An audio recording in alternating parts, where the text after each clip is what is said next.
Have you ever noticed how some people can't stop bringing up your past? No matter how far you've come, no matter how much you've changed, they always seem to remind you of who you used to be. Why do they do that? What does it really mean? Here's the truth most people never tell you. When others constantly mention your past, it reveals more about them than it does about you.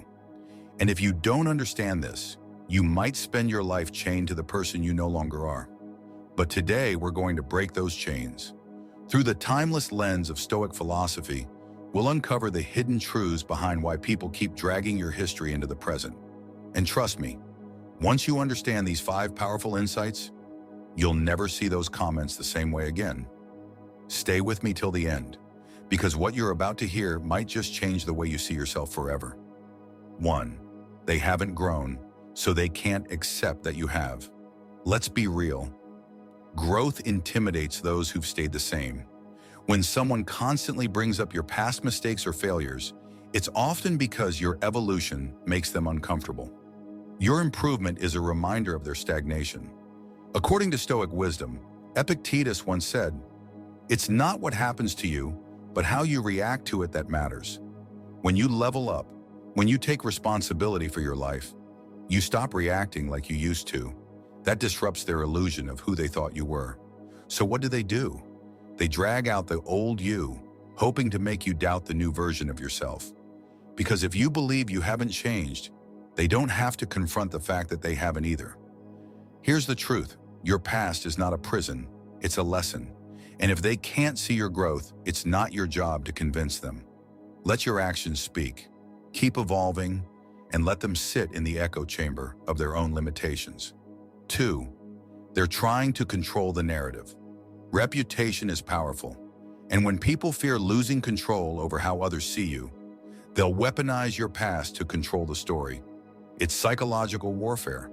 Marcus Aurelius reminded us, if you are distressed by anything external, the pain is not due to the thing itself, but to your estimate of it. What they're doing is trying to reframe your identity, to make you feel small, guilty, or ashamed. Why? Because if they can control how you see yourself, they can control your behavior. But remember, your story is yours to tell. Don't let them hold the pen. Stoicism teaches that inner strength comes from defining your own values and refusing to let others dictate your worth. Don't react in anger. Respond with calm conviction. Make peace with your past so no one can use it against you. Take back the narrative, one choice at a time. 3. They're projecting their own regrets onto you. Here's something that hits hard. When people constantly mention your past, it might be because they see their own failures in you, and it hurts. So instead of confronting their guilt, they project it. Projection is a common psychological defense mechanism. It helps people avoid responsibility for their own unresolved pain. They remind you of your wrongs because they can't face their own. Seneca taught that we suffer more in imagination than in reality. These people aren't fighting you. They're fighting the image of themselves that they see reflected in you. And until they heal, they will continue to use your past as a mirror they can punch instead of polish.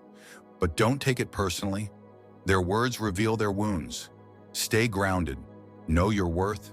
You don't need to carry their pain. Respond with empathy, not bitterness. Let your peace disturb their chaos, not the other way around. 4.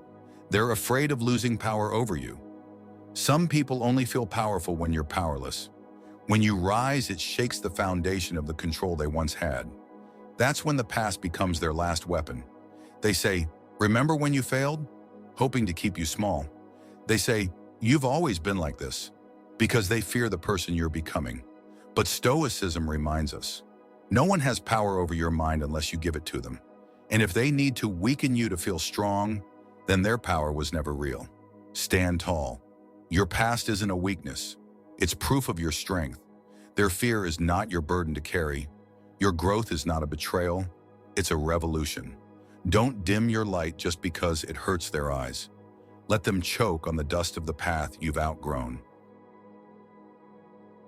5. They don't know how to love the new you. This one stings the most. Sometimes when people keep bringing up your past, it's because they miss who you used to be. Maybe you were more agreeable.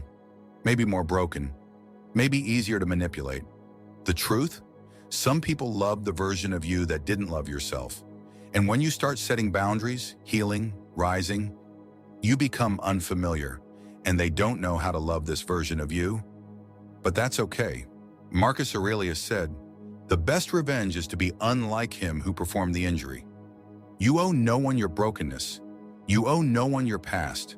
Love the person you've become, even if others can't.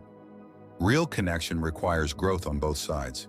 If they can't grow with you, you may have to grow beyond them. Release the guilt. Embrace the discomfort. Become someone you can love. Conclusion: if they keep mentioning your past, it's not always about you. It's about fear. It's about control. It's about unhealed wounds and stagnant minds. But you are not the same person you once were, and that is a victory worth celebrating. Stoicism teaches us to focus only on what we can control: our actions, our thoughts, our reactions. Your past may have shaped you, but it does not define you. What defines you is the strength to rise above it, the wisdom to learn from it, and the courage to move forward despite it. So the next time someone tries to trap you in the pages of your old story, smile, because you've already turned the page. You are not your past, you are your progress. If this message hit home, if you felt seen, heard, or healed in any way, do me a favor. Subscribe to the channel, share this video with someone who needs to hear it, and drop a comment below. Tell me your story. Let others know they're not alone. Together we grow. Together we rise, and as always, stay strong, stay grounded, and keep walking your path.